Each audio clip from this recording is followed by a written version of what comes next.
Olá, começa agora mais um programa Destaques. E o Centro de Eventos do Ceará vai receber dia 13 de maio o evento de marketing Conexão Blue Box, que vai abordar temas como empreendedorismo digital e como funcionam as redes sociais para os negócios. Antônio Gomes, que é CEO da Blue Box e palestrante, esteve aqui na TV Otimista e deu mais detalhes. Acompanhe. Antônio, obrigada pela sua presença aqui no Destaques. A gente vai falar um pouquinho sobre esse boom das redes sociais, também sobre como falar nas redes sociais. Nas redes né? sociais.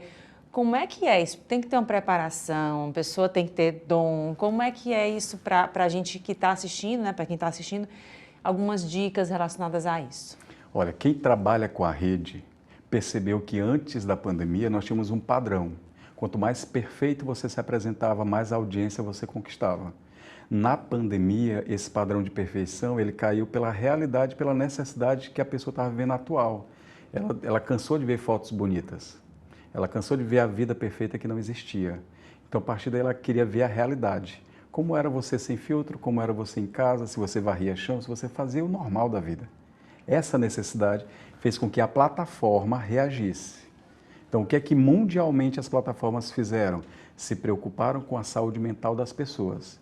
Enquanto eu apresentava uma foto perfeita, eu sugeria para as pessoas, eu estava sugestionando para as pessoas que aquilo era a vida ideal, quando na verdade não existia. E quem não alcançava aquilo, adoecia, de forma patológica na rede. E a plataforma disse, não, a partir de agora eu vou suspender o like. Vocês lembram que eles suspenderam o like e outras métricas? Sim. E ela começou a observar duas métricas que eram mais importantes e que hoje prevalecem: compartilhar e salvar. Hoje, o que eu diria para as pessoas que querem se posicionar? Cara, seja autêntico. Seja você. Sabe aquele lance daquela amiga que nós estávamos conversando agora? Sim. Ela fala daquele jeito, ela expressa com autenticidade, até o linguajar, a gíria que ela usa, e a mágica aconteceu. Quem é verdadeiro, quem se posicionou com verdade no meio da pandemia, mostrou para a própria plataforma uma força que ela conhecia, mas ela ignorava: o poder da comunidade. Quando você se mostra com verdade, com autenticidade, você alcança uma comunidade que conversa contigo, que se conecta contigo. Então hoje a dica maior seria essa: cara, se for errar, erra. As pessoas precisam disso de vez em quando. Eu sou psicólogo e tenho um mestrado na área de psicopatologia. E uma das coisas que eu falava muito quando eu atendia em clínica é que todo mundo precisa de exemplo. O problema é, nem todo mundo é capaz de dar o exemplo certo. E a rede social corrigiu isso. Eu não quero um exemplo de perfeição. Eu quero um exemplo de vida real. E hoje a maior estratégia é essa: verdade e autenticidade na rede. Fale e seja você. Pronto. A gente tem, aí você falou muito na verdade, mas a gente também tem uma coisa muito nociva em relação a fake news, né? Uhum. As inverdades que aparecem por aí. A inteligência artificial também está preocupando, né, nesse sentido. A gente viu aí um manifesto aí mundial com relação à questão de ter mais cuidado com os avanços da inteligência artificial, enfim. Como é que a gente pode conseguir, né, colocar nessa balança, né? É tanto falar a sua verdade, como também ter o cuidado com o que não é verdade. Como é que você avalia isso? Cara, isso é muito complexo. Tipo, as pessoas que me contratam hoje em dia, quando eu chego para dar consultoria ou alguma coisa do tipo, elas falam assim: pô, eu achei que tu fosse o guru da internet. Primeira coisa que eu tento desmistificar: não sou. Eu sou professor. E o brasileiro, eu acho que no meio da política acordou para a força da comunidade acadêmica do Brasil. Eu estava até conversando com o pessoal da assessoria, explicando no meu ponto de vista. Inicialmente no Brasil, para corrigir coisas como essa, a gente precisaria ter uma educação da base primária até a superior, que ensinasse a educação financeira, educasse, por exemplo, saúde emocional para as crianças, entre outras situações. Como é que eu combato a mentira com a verdade? Mas para isso eu tenho que ter o ensino da verdade. Vou brincar com vocês que estão em casa, tá? Quando eu faço palestra, uma das perguntas que eu faço é o seguinte: você é mãe? Eu sou. É mãe? Eu posso fazer isso aqui na frente? Pode fazer, fique à vontade. Você já ensinou seu filho a mentir? Não. Certeza? Certeza. Posso brincar? Pode. Qual o nome dele ou dela? João. João, alguém liga para você fala assim: João, fala aqui, eu disse que eu não estou. Ou então alguém bateu na porta e quer falar contigo. Filho, disse que eu não estou bem, não estou legal, disse que eu não estou. Para a criança, aquilo é o referencial macro, passando o ensinamento que ela vai absorver. A questão é que a criança, nesse momento, nesse contexto, ela está na escola, no ciclo social e no ciclo familiar. E esse grupo de pessoas que assessoram essa criança em desenvolvimento tem que dar para ela uma plataforma rígida que ela vai se basear para crescer saudavelmente. Quando ela entende que há negociação na inverdade, ela encontra um caminho. Aí nós temos uma geração inteira que aprendeu isso. A gente pode culpar essa geração? Talvez não. Vai chegar um momento que ela vai ter que decidir, quando entra a parte do fake news. Eu acho que hoje na rede é um mal real, é um mal letal, e isso eu já passei por coisas disso, tipo, quem me acompanha sabe, eu já tive fotos minhas publicadas em sites com histórias mirabolantes, e site fora do país. O último que eu derrubei estava em Portugal. Meu irmão que mora lá descobriu, disse, olha o que está acontecendo contigo aqui. E teve até uma pessoa aqui também do Ceará, da mídia do Ceará, que era uma menina que estava aí em destaque e também fotos dela estavam no mesmo site, como se fosse de acompanhante. Olha que coisa louca, tu tá no teu mundo, vivendo a tua vida, trabalhando todos os dias e de repente tu é bombardeado por uma coisa que é totalmente irreal. Psicologicamente você é abalado, socialmente você é abalado, ou seja, o fake news é um mal letal e destrói mesmo. E eu posso até ousar aqui em falar o seguinte, quem trabalha na rede sabe que existe um grupo muito forte dentro da internet hoje que detém um poder aquisitivo muito grande e que pratica isso. A gente que trabalha na rede, a gente sabe disso, porque a gente vê isso rotineiramente, tá? O que é que eu posso falar para as pessoas terem como argumento para rebater isso? Cara, primeiro confirma a história, tá? É o básico que pode ser feito. Vá lá na fonte, na raiz, confirme a história. Não aceite mais. Uma coisa interessante que a pandemia, após pandemia, aconteceu com um grupo de audiência, é que hoje as pessoas se importam. Não como devem se importar, mas já existe um despertamento para essa confirmação. É verdade? Será se assim? Outra coisa que a rede proporcionou foi o lance de acessar comunidade, tipo você é uma pessoa pública, você tem o seu Instagram e através dele você pode fazer negócios. Isso é real hoje, tá, gente? Isso é real mesmo, acontece comigo. E a partir disso, a audiência que você alcançar, a comunidade que você alcançar, ela vai confiar em você. A partir do momento que ela confia em você, ela deposita essa credibilidade, essa crença em você, você tem também esse poder de chegar. Não aconteceu assim, aconteceu isso, isso, isso. É doloroso? Eu já assessorei pessoas que passaram por esse processo, sim. Figuras públicas que eram da nossa agência, que eu tive que, vai ter que falar, vai ter que tocar no assunto. Você vai ter que se manifestar sobre isso, que também é a sua versão da coisa. Mas é um mal real, é um mal presente, infelizmente.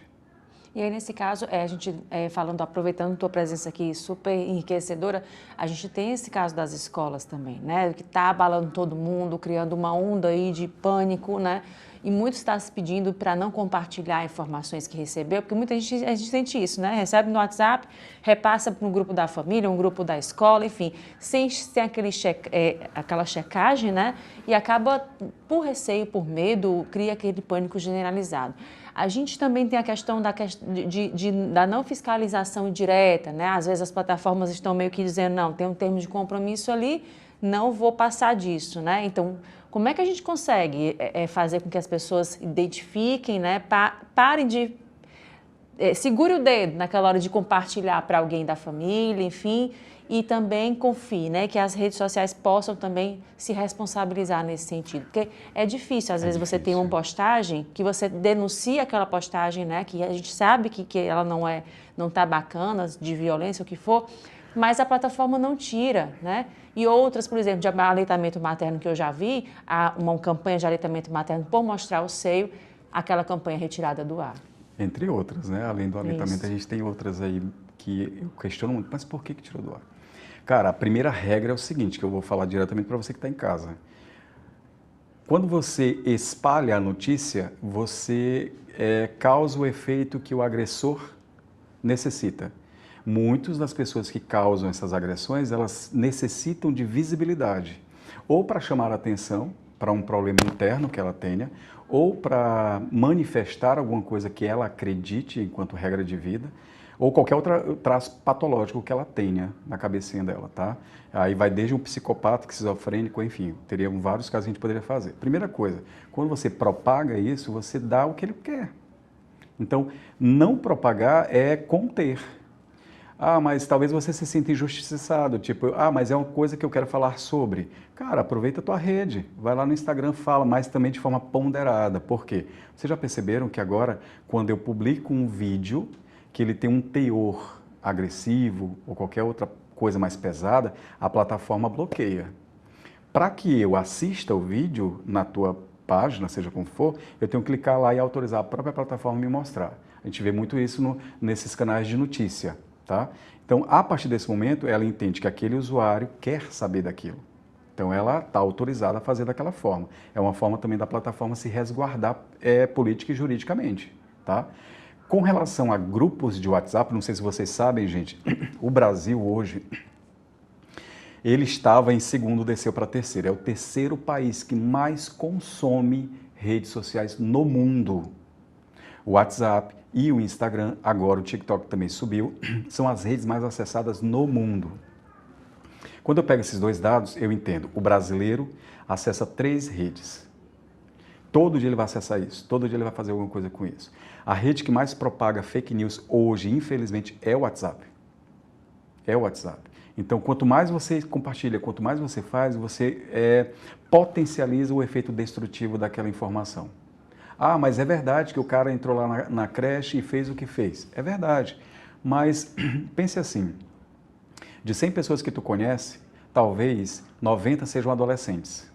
Quando eu propago isso, aquela disponibilidade de anarquia que o adolescente tem na sua construção primária, ele pode absorver aquilo. E ele pode praticar aquilo como algo que ele talvez tenha em casa. Não sei se vocês viram recentemente, estava passando uma campanha que eu achei muito massa. Eu trabalho com marketing, enfim, achei massa a sacada toda.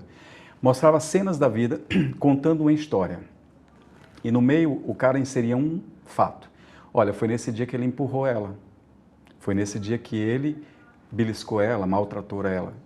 E eles vão casando e têm filhos, e foi nesse dia que o filho nasceu e praticou o primeiro crime. Ou seja, é uma cadeia de consequência. Uma das coisas que eu falo muito para as pessoas, entenda que a sua vida gera intervenção na vida do outro. E qual é o tipo de intervenção que a gente tem? Como é que a gente pode fazer? Ao compartilhar, eu estou me metendo na tua vida, eu estou gerando coisas na tua vida. Então, primeiro decidir, cara, decide, por favor, não compartilha isso, vai fazer o que de bem? Aquela técnica de Sócrates, as 3 peneirinhas, que o pessoal tem um texto que roda aí muito, né? É uma técnica socratiana, tá, gente? É os 3 filtros que nós devemos ter na vida. Vai agregar valor? Eu vou ajudar em alguma coisa? Vai contribuir diretamente? Não vai, então não faça, tá? Com relação à parte que você falou de estarmos lá no meio disso tudo, do fato em si, da situação. A rede social ela é muito patológica. Ela é muito patológica mesmo. Como profissional da área da saúde mental, eu posso falar que todo pai tem a obrigação, primeiro, de fazer o filtro de conteúdo, segundo, verificar mesmo o que o filho está fazendo, não no sentido de rompimento, mas no sentido de educação. E terceiro, a história de delimitar. Olha, você tem um período de tempo para fazer isso. O outro, você tem que descobrir prazer na leitura de um livro. Ou então, tipo, eu fiz com um grupo de consultoria que eu estava dando, mais ou menos umas 60 pessoas, 60 empresários. Olha que loucura. Eu disse, a partir de hoje, vocês não vão mais escrever e-mails para as pessoas queridas. Você vai escrever carta. Ah, mas o que é que tem a ver com a consultoria de brand de marca? Não sei, vamos fazer. Nossa, em 15 dias que eles estavam fazendo isso, tinha pessoas que tinham histórias para contar que você não tem noção. Tipo, eu escrevi uma carta para minha mãe com Alzheimer. Minha mãe, ao ler, lembrou do meu nome. Olha que coisa louca, você está entendendo? Então, a rede social ela é patológica. Eu trabalho com isso, eu sei sobre isso. A ilusão que algumas pessoas criam na cabeça. Então, é ter cuidado com essas 2 vertentes. Propagar para quê? E, ao mesmo tempo, eu tenho, mas qual é o tipo de uso que eu tenho feito dessa rede social? Antônio, falando nessa, a gente deu uma passeada aí, um pouquinho Muita geral, coisa, né, Muita coisa bem bacana, são assuntos bem pertinentes. E isso e muito mais vai estar no Conexão Blue Box, né? Fala um pouco para a gente da programação, como é que vai acontecer, quando e como participar. Eu posso falar um pouco da história? Fique à vontade. Em 2014 eu tive um câncer. Eu tive o azar de comer um pedaço de sushi infectado por uma bactéria. Trabalhava em 2 hospitais, estava fazendo o 2º mestrado, que era até fora do país em psicopatologia. Nessa construção toda, nunca imaginei ter câncer na vida, mas tive. A primeira fase no hospital foram 6 meses, ninguém descobriu o que eu tinha.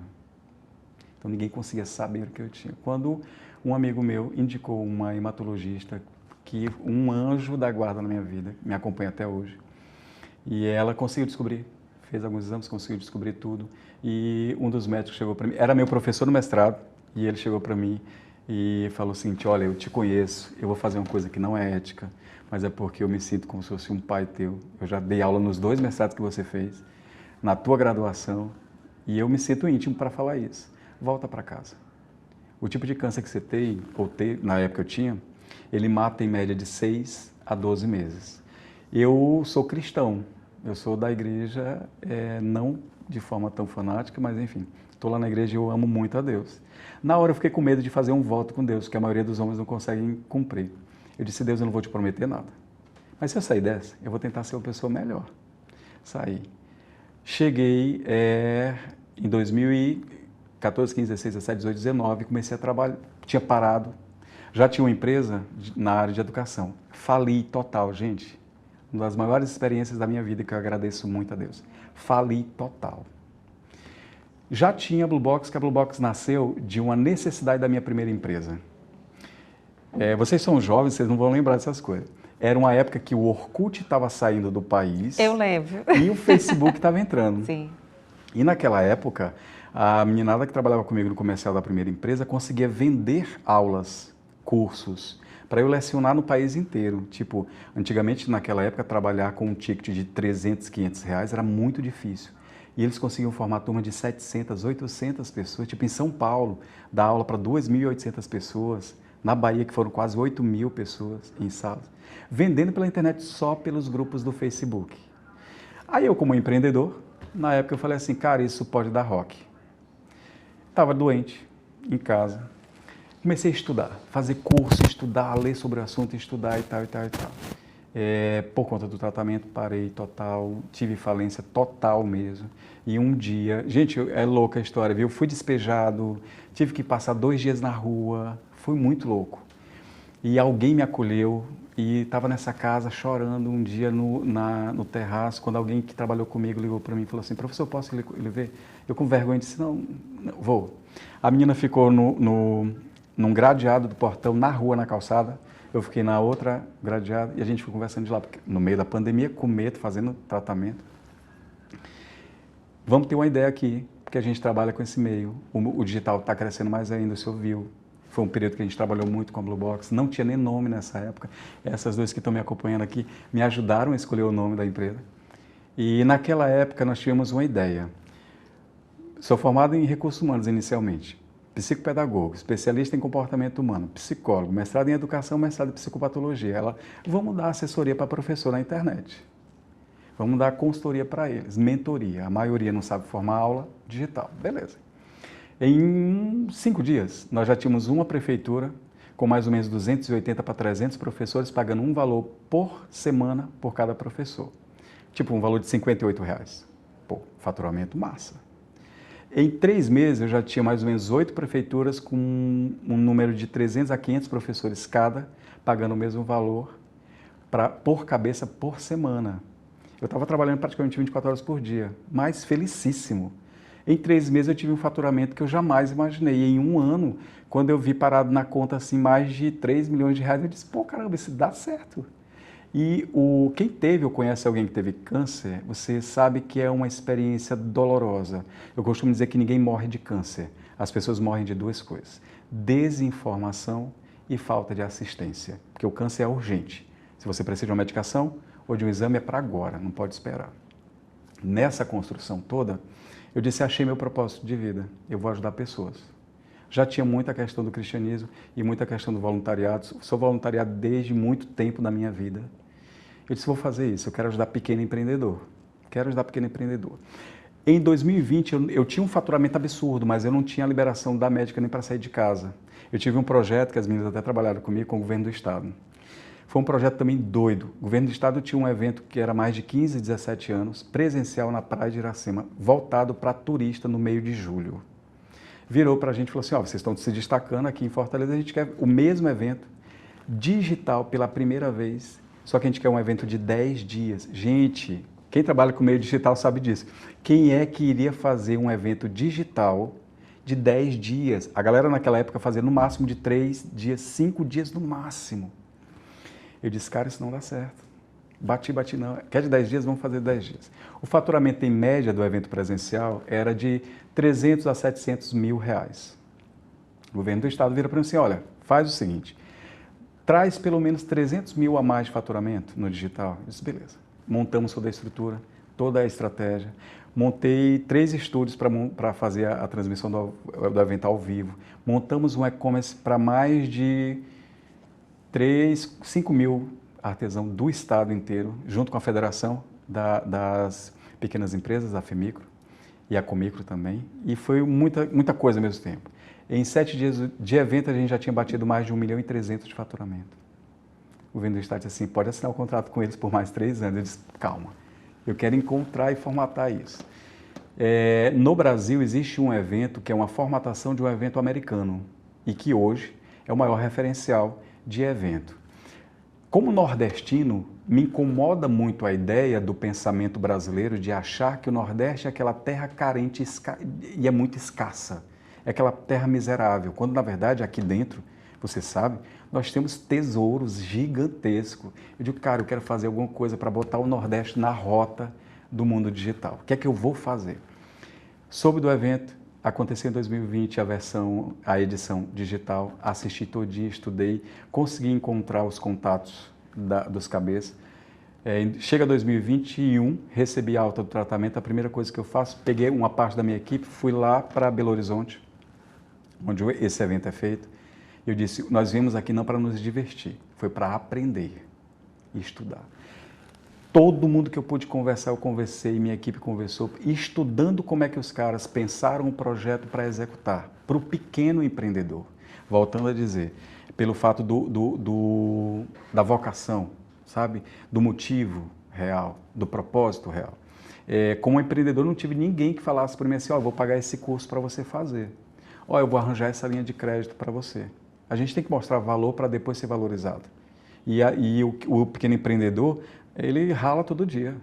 Eu costumo dizer o seguinte, se você for estudar a economia do país, você vai ver que o empreendedor carrega parte dessa economia nas costas. E todo dia ele é um guerreiro que mata 2, 3, 4, 5 leões. A gente não está falando de um dia por semana para ter tribulação, não. A gente está falando de semanas, de meses de batalha, de cansaço físico. Mas o empreendedor está lá, crente, ele está confiante e feliz. E vai fazer a coisa dele, porque ele acredita naquilo. Eu disse, eu quero fazer por essas pessoas. Entra o primeiro case que eu estava te contando. No meio da pandemia, eu não tinha liberação para ir para fora de casa. E algumas pessoas da equipe trabalhavam no escritório. Eu não podia ir. E essa jovem me ajudava em casa fazendo faxina. E eu vou criar teu Instagram para vender bolo, que você faz muito bem. Ela conseguiu vender no primeiro mês de 5 a 10 bolos por mês. No segundo mês aumentou, no terceiro mês aumentou. Hoje, ela vende em média de 80 a 150, 180 bolos por dia. Ela tem hoje uma confeitaria com prédio próprio comprado no bairro de Fátima, que quem conhece, quem mora em Fortaleza, sabe que é uma área nobre, é um terreno, é 1 metro quadrado caro, comprado, com nome já dentro da cidade. Há 2 meses atrás eu fui chamá-la para fazer podcast como case de sucesso da minha empresa, da produtora. Ela disse, Antônio, eu não moro mais aí. Eu comprei uma casa em Jeri, estou morando na praia e gerencio daqui. Empresa, cara, é isso que eu quero fazer pelas pessoas. Sabe, aquela pessoa que achou que era impossível, que é possível. Ele pode estar lá dentro. Se ele aprender a técnica, a estruturação do negócio na rede, ele consegue fazer. Isso, gente, eu falo para qualquer pessoa. Eu tenho um case de sucesso de um empresário que é um agricultor que vende esterco na internet. E eles vão estar na programação? Como é que vai ser essa Eu consegui alguns deles para estarem lá. Na verdade, é o seguinte, o que é o Blue Box hoje? É um evento de empreendedorismo digital feito para gente comum. É aquele empreendedor que quer aprender a estruturar o negócio dele, por menor que seja, por mais simples que seja, na internet. Seja no Instagram, no Facebook ou qualquer outra rede, ele vai aprender a fazer aquilo. Qual foi a primeira sacada? Pegar pessoas comuns, que têm a mesma linguagem, que têm a conexão e que deram certo na rede. Nós temos grandes nomes lá dentro. Acessem a página, vocês vão ver. Outra coisa seria pegar analistas, pegar pessoal técnico mesmo. A gente tem, por exemplo, uma queridíssima minha que está vindo de São Paulo, a Ive Cristine, que ela é analista do Shark Tank Brasil, e ela disse, Antônio, eu posso falar? Pode. Ensine, auxilie. Nós temos duas metas primárias no projeto do evento. Primeiro, criar um ambiente de ensino-aprendizagem que as pessoas possam aprender real. Pode ser o fulano que seja lá na frente. Se você tiver dúvida, levante a mão e pergunte. Ei, eu tenho dúvida nisso. Faz aqui, ao vivo, para eu ver. Porque lá o que vai ter de LED, viu, que nós espalhamos, faz ao vivo. Eu quero ver se é real isso. Eu quero ver, entendeu? E o outro seria assim. E eu costumo dizer que sou o cara que eu sei o que é ter muito e sei o que é ter nada, nada total. Então, no meio da pandemia, você mora em Fortaleza, você sabe, o número de pessoas que pedem ajuda nos sinais de trânsito só aumentou. E a moeda de troca mudou. Antigamente era, tio, me dá R$1, me ajuda com 50 centavos, uma moedinha. Na pandemia, essa moeda ficou, me ajuda com feijão, me ajuda com arroz, me ajuda com alguma coisa que minha família está passando necessidade. E pessoas que a gente nunca imaginava, que quebraram total na pandemia e que hoje a solução que ele tem em mãos é pedir ajuda. Está entendendo? Então, nessa perspectiva, eu falei assim, cara, eu vou ousar mais ainda. Eu vou fazer um evento barato, que eu vou custear uma estrutura grande, que é o padrão da nossa estrutura hoje, gente. Centro de eventos. Centro de eventos, dia 13 de maio. O padrão da nossa estrutura hoje é de igual para qualquer evento nacional grande. Eu posso falar valores, não? Pode. A estrutura que a gente tem hoje é R$500 mil investido lá dentro, de estrutura, para que a pessoa entenda e tenha uma imersão nesse mundo. E eu vou pegar o valor da inscrição e dividir em dois. Metade é para tudo isso e a outra metade é para comprar pelo menos 1.000 cestas básicas. A gente está falando, gente, de 13 toneladas de alimento para doar para 1.000 famílias em parceria com 2 instituições que eu sou voluntário. Aliás, toda a minha equipe é voluntária nessas instituições, que é a Lumen, a Missão Lumen e o Qualifique, que trabalha especificamente com famílias em situação de vulnerabilidade social. Então esse é o Qualifique, esse é o Conexão Blue Box. Outro desafio nosso, como empreendedor, eu sei que muitas vezes eu tinha que escolher entre pagar a inscrição do evento e fazer ele local ou ir buscar um evento nacional que eu teria que me deslocar. E às vezes as pessoas não têm esse valor. Eu disse, cara, eu vou pegar o evento e vou fazer ele itinerante. Vou fazer ele nas capitais do Nordeste. Começa Fortaleza, depois vai São Luís do Maranhão, depois vai Teresina e Natal. Um parceiro nosso chamou a gente para fazer em Salvador. A gente está batendo martelo que não era a programação para esse ano. Esse ano eram só as 4 primeiras capitais que seriam essas. Então, Fortaleza, dia 13 de maio, no Centro de Eventos, Conexão Blue Box. Acessem a página porque nós estamos com um lote especial de inscrições num valor reduzido. Se eu não estou enganado, até dia 16 ou dia 17. A pessoa vai comprar com um desconto maior. Pode passar lá até em 12 vezes, enfim. Esse é o evento que eu estou convidando todos vocês para participarem conosco.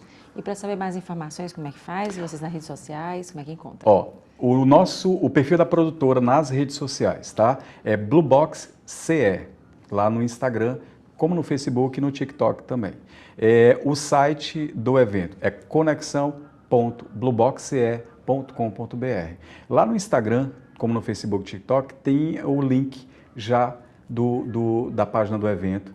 E lá na página do evento você corre, porque esse lote de inscrição ele vai acabar, porque foram previstos um número específico limitado de inscrições por esse valor mais baixo. Depois disso volta para o valor normal, então corre lá e garante o teu. O Mercado de Moda de Fortaleza confere nesta semana a 40ª edição do Festival da Moda de Fortaleza. O festival junta em um mesmo espaço dezenas de marcas de roupas que valorizam o comércio local e apresentam as tendências do mercado. 2023 marca o retorno do Festival da Moda de Fortaleza, que acontece aqui nesta semana no Maraponga Marte Moda. Esse evento que mistura o que há de melhor de fashion e também de comercial, principalmente para quem gosta de atacado e tem a possibilidade de expandir e aumentar nesse ano de 2023 as vendas das mais diversas roupas. Por aqui são mais de 250 marcas que fazem a festa de quem trabalha nesse segmento. A gente está aqui com a Daniele Holanda, que é diretora do Maraponga Martimoda, prazer recebê-la. Queria que você comentasse qual é a importância desse evento para o atacarejo de Fortaleza. Prazer todo nosso, Lucas. É muito importante, porque vai dar assim um boom na moda. Depois da pandemia, como você falou, nós estamos retornando após 3 anos com esse Festival da Moda, que completa 40 anos esse ano. Uma coisa para durar tanto é porque tem uma importância muito grande. O Ceará é um polo de confecção assim bem visto em todo o Brasil, porque o cearense é habilidoso, é trabalhador e tem realmente muita criatividade. O nosso produto, o Made in Ceará, que o feito no Ceará tem assim uma diversidade, tem uma pegada muito artesanal e muito bonita e muito conectada com o mundo todo. É importante dizer para as pessoas, é importante que a gente diga para as pessoas que esse é um evento que retorna e ele segue um formato híbrido, com a possibilidade do pessoal acompanhar também de casa, né, Daniela? Totalmente. Nós vamos trabalhar muito presencial como online. Então, todos os nossos desfiles, as live shops, os workshops, tudo vai ser transmitido e esse material vai ficar sendo todo depois divulgado aí nas redes sociais do Maraponga Martimodas, dos lojistas, das revendedoras de moda. Para quem nunca participou do evento, como é que funciona? A pessoa chega aqui gratuitamente para acompanhar, acompanha pelas redes sociais, vê a exposição dessas peças e assim pode comprá-las, adquirir? Pronto, os lojistas convidaram os melhores clientes para estar aqui participando dos desfiles, das live shops. E também nós vamos transmitir e nós também fizemos inscrições via a internet, no nosso site. Então, você se inscrevia, é gratuito, era só se inscrever e vir para presenciar e participar desses momentos. Quais peças fazem mais sucesso aqui na exposição, que sai todo mundo querendo comprar? Nossa, são várias. Hoje o mercado fitness está muito bombando, porque todo mundo hoje já quer sair confortável, vai malhar e já emenda. Então hoje está vindo uma linha muito linda aí das marcas do mercado fitness. Moda praia também, nós temos várias lojas de moda praia. Moda íntima, enfim, é uma moda mesmo de mulher, homem, nós estamos com várias marcas assim fantásticas de homem. Vocês vão ver, vão acompanhar tudo, porque está muito, muito bonito. A gente conversou com a Daniele Holanda, que é diretora do Maraponga Martimoda. A gente agradece a participação dela. Essa é a 40ª edição do Festival da Moda de Fortaleza, que segue sendo tendência aqui na nossa cidade para o que há de melhor na moda, fashion e também comercial na nossa capital. Agora volto contigo no estúdio. A gente agora vai para o intervalo e volta em instantes com mais destaques.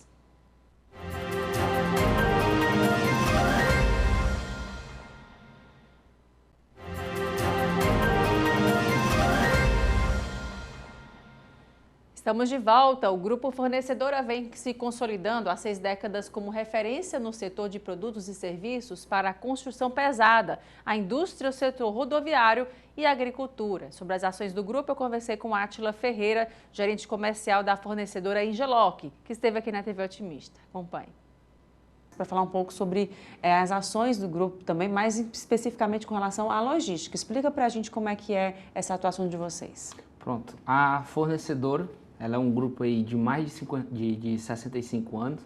A gente está atuando desde 1955 no mercado e desde então a gente foi aprofundando no ramo de atendimento à cadeia logística do principalmente mercado do Ceará, né? Lá atrás, quando o Complexo Pecém ainda estava começando, estava iniciando algumas obras da própria siderurgia, a gente já estava atuando lá.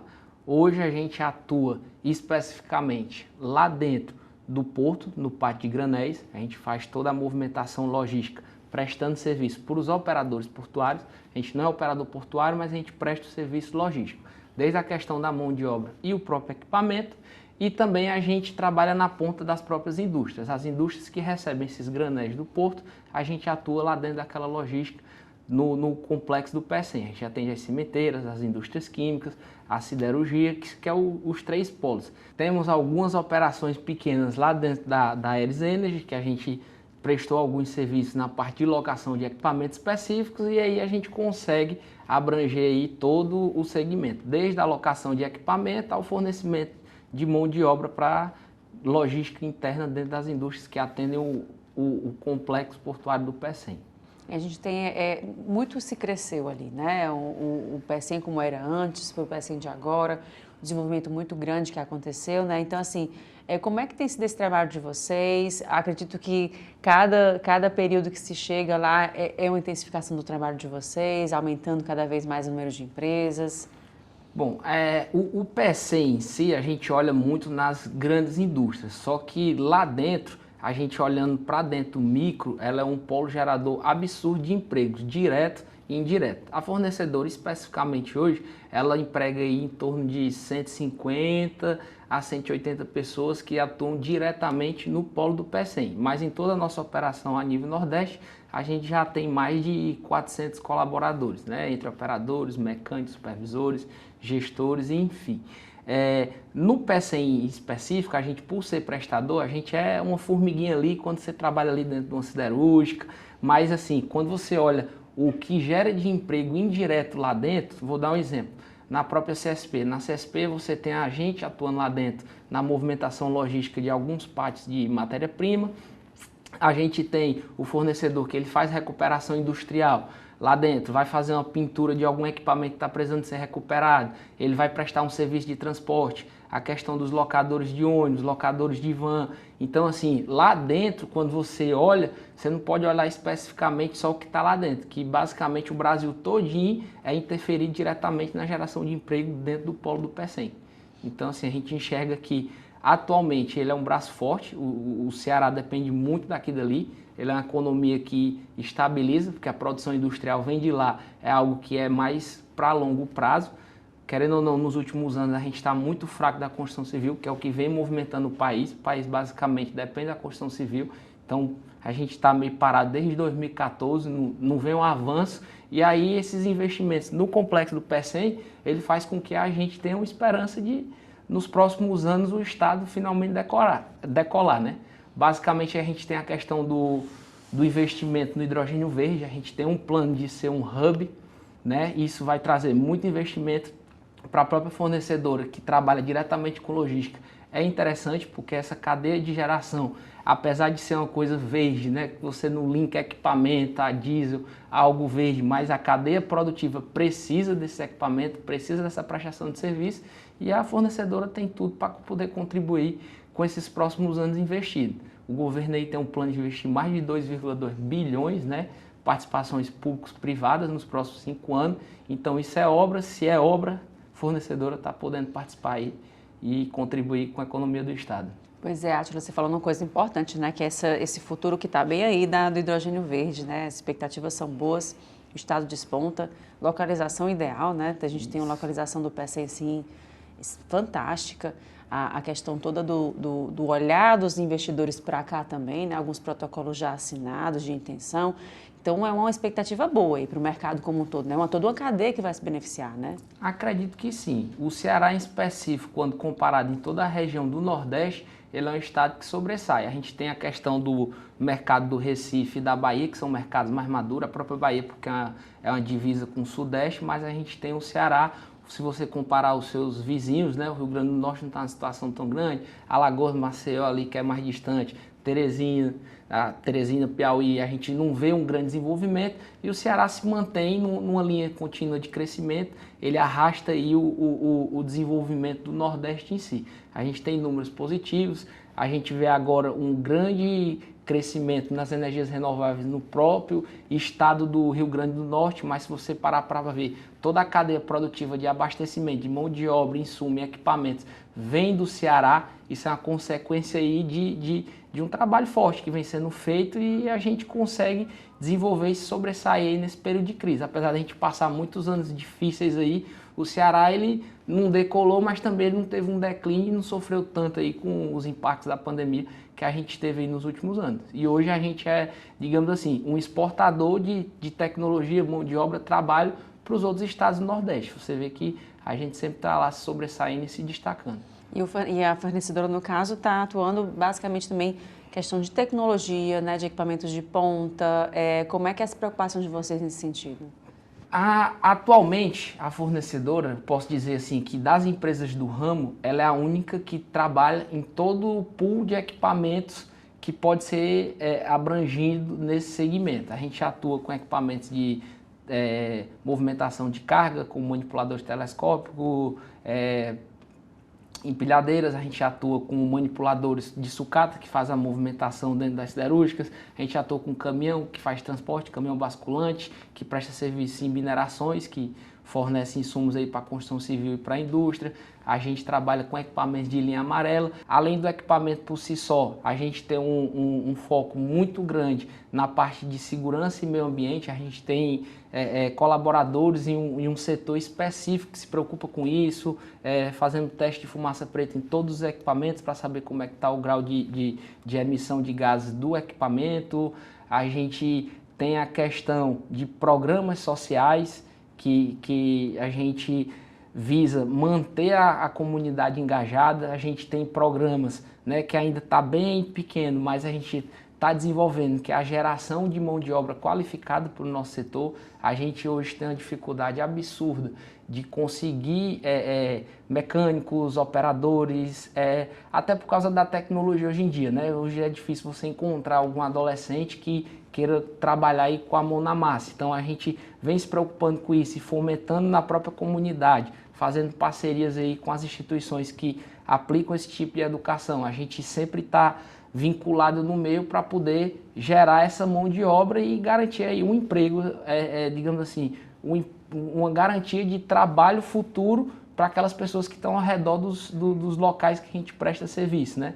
A gente tem muito orgulho de dizer que praticamente todos os jovens aprendizes que iniciam lá dentro da empresa com um projeto apenas de um estágio para não ficar ser aquele jovem neném, né, nem estuda nem trabalha, a gente consegue reter boa parte dessa mão de obra, a gente prepara, a gente treina esse pessoal. Então assim, a fornecedora ela tem essa preocupação. Meio ambiente, segurança, colaboradores, comunidade. Então assim, do ponto de vista socioeconômico a gente contribui bastante. Tanto não ser aquela empresa que está focando apenas no lucro, né? A gente tem uma preocupação também com a comunidade, que isso é um dos nossos valores, né? Servir bem e se preocupar com a perpetuação da companhia nos longos anos e nas próximas gerações. E políticas públicas para autistas devem contar com a participação de familiares e da sociedade civil organizada durante a elaboração.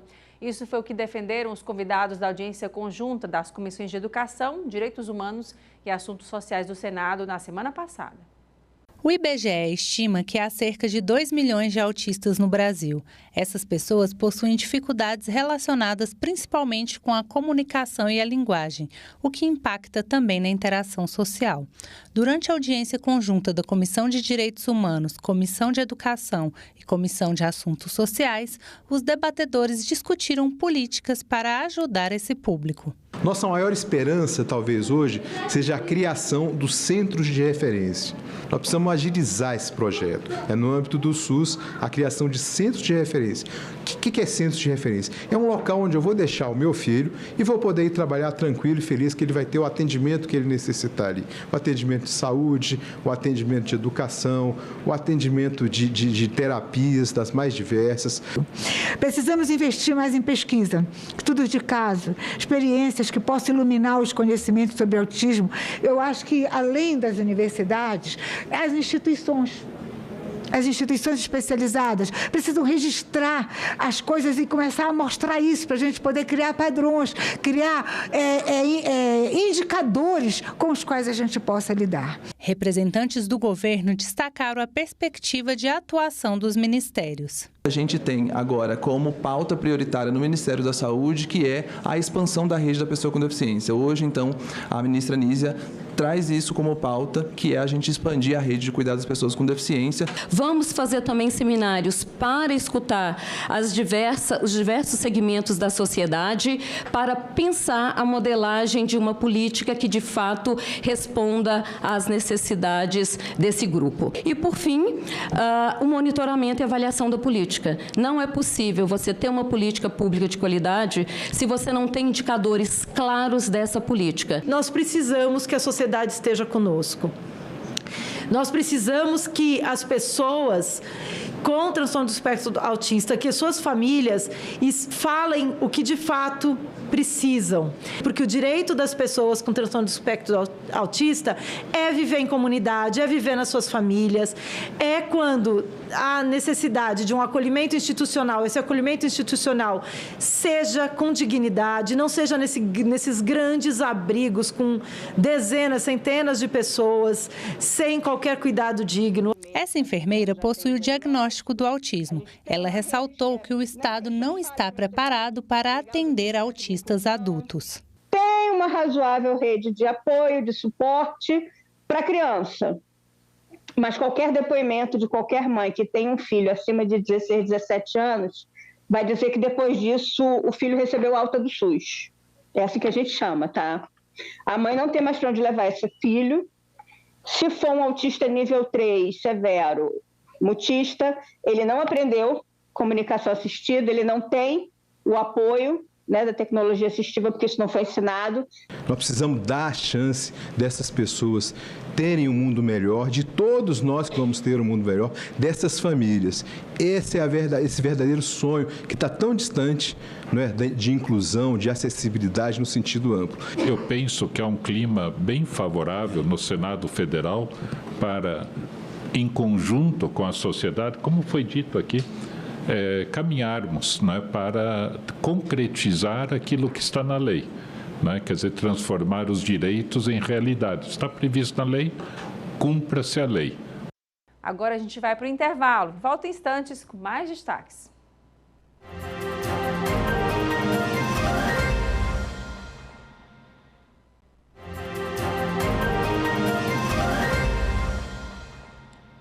Estamos de volta. Benefícios fiscais para multinacionais brasileiras foram prorrogados até 2024, como prevê uma medida provisória aprovada pelos senadores. Agora o teto segue para promulgação. Na semana passada, o plenário também optou por adiar a votação do projeto que reconhece sinuca e xadrez como esportes. A medida provisória aprovada nesta quarta-feira prorroga por mais 2 anos os benefícios fiscais para multinacionais brasileiras com subsidiárias no exterior. As renúncias fiscais estimadas em 4 bilhões de reais já estão previstas no orçamento, incidem na contribuição social sobre o lucro líquido e reduzem em 9% a alíquota do imposto de renda pessoa jurídica para 6 setores: bebidas, indústria de produtos alimentícios, indústria de transformação, construção civil, extração de minérios e exploração de bem público. O objetivo é manter a competitividade das empresas no exterior e aproximar a tributação sobre o lucro no Brasil à dos países da OCDE, Organização para a Cooperação e Desenvolvimento Econômico. Isso é um assunto que vem sendo tratado de uma maneira provisória, que foi feito por 8 anos. Nós estamos prorrogando por mais 2. É uma medida provisória ainda do governo Bolsonaro, de 21 de dezembro. Estão prorrogando agora por 2023 e 2024, mas é evidente que agora, na reforma tributária, nós temos que aproveitar este momento para, em definitivo, a gente dar um tratamento isonômico para as empresas brasileiras, para que elas não percam a sua competitividade com as empresas multinacionais. Os senadores também aprovaram a equiparação da neurofibromatose às deficiências físicas e intelectuais para a concessão de benefícios. Entre eles estão a aposentadoria por invalidez, isenções no imposto de renda e o benefício de prestação continuada. A neurofibromatose é uma alteração genética que forma tumores externos pelo corpo, atinge a pele e o sistema neurológico, podendo causar também atraso no crescimento e na aprendizagem e defeitos ósseos, entre outros danos à saúde. Ainda não há cura. A proposta também determina a criação de um cadastro único de pessoas afetadas para futuras ações de saúde e proteção social. As senadoras e senadores que aprovam permaneçam como se encontram. Aprovada. A matéria retorna à Câmara dos Deputados. Foi aprovado ainda o reconhecimento dos esportes da mente como práticas desportivas. Esses esportes devem envolver habilidades como disciplina, concentração, raciocínio lógico, paciência e inteligência emocional. Entre eles estão modalidades tradicionais, como damas, futebol de mesa, gamão, xadrez, bilhar e bridge. E ainda falando de política, o Senado instalou a Frente Parlamentar por um Brasil sem jogos de azar, com o objetivo de promover debates e iniciativas que desestimulem os jogos de azar no Brasil e as suas consequências. O assunto foi discutido pelos senadores, com auditores fiscais e procuradores. Nós estamos antecipando o lançamento que faríamos mais na frente, para agora, para que pudéssemos, de alguma forma, trabalhar de forma orquestrada, coordenada contra a liberação da jogatina no Brasil, que é um PL que já passou pela Câmara dos Deputados e está aqui no Senado para ser deliberado nas comissões. E senadores instalaram na semana passada a comissão especial para avaliar políticas públicas e projetos envolvendo o hidrogênio verde. Os trabalhos devem durar 2 anos, com 7 titulares e 3 suplentes. Hidrogênio verde é uma tecnologia de geração de energia limpa que tem ganhado espaço em governos e empresas de todo o mundo. A comissão especial do Senado, que foi instalada nesta quarta-feira, tem o objetivo de avaliar políticas públicas e priorizar projetos em tramitação no Congresso sobre esse recurso natural.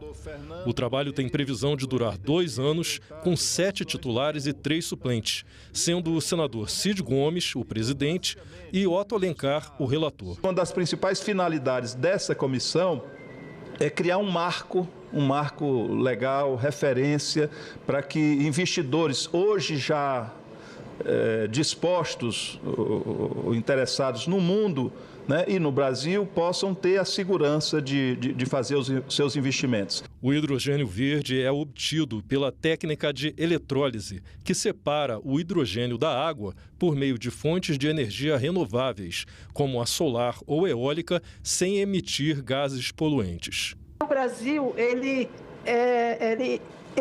tem um papel muito importante, inclusive a nível global, na produção, no uso local e na exportação do hidrogênio verde, e ele pode sim se tornar um ator ativo e inclusive agregando valor no setor global do hidrogênio. No Ministério de Ciência e Tecnologia, nós tínhamos um eixo estratégico voltado para energias renováveis, e uma das partes desse eixo era justamente o hidrogênio verde, lá no Ceará, lá no Nordeste, inclusive, em Campina Grande, né, no Instituto Nacional do Semiárido. E, a partir dali, o desenvolvimento, né, do hidrogênio em si, né, essa transformação e depois a utilização desse hidrogênio em vários tipos de aplicações que nós podemos ter, como foi falado também pela doutora Mônica. A votação do plano de trabalho da comissão, com um cronograma para este ano de audiências públicas, votações e visitas externas, está marcada para 19 de abril.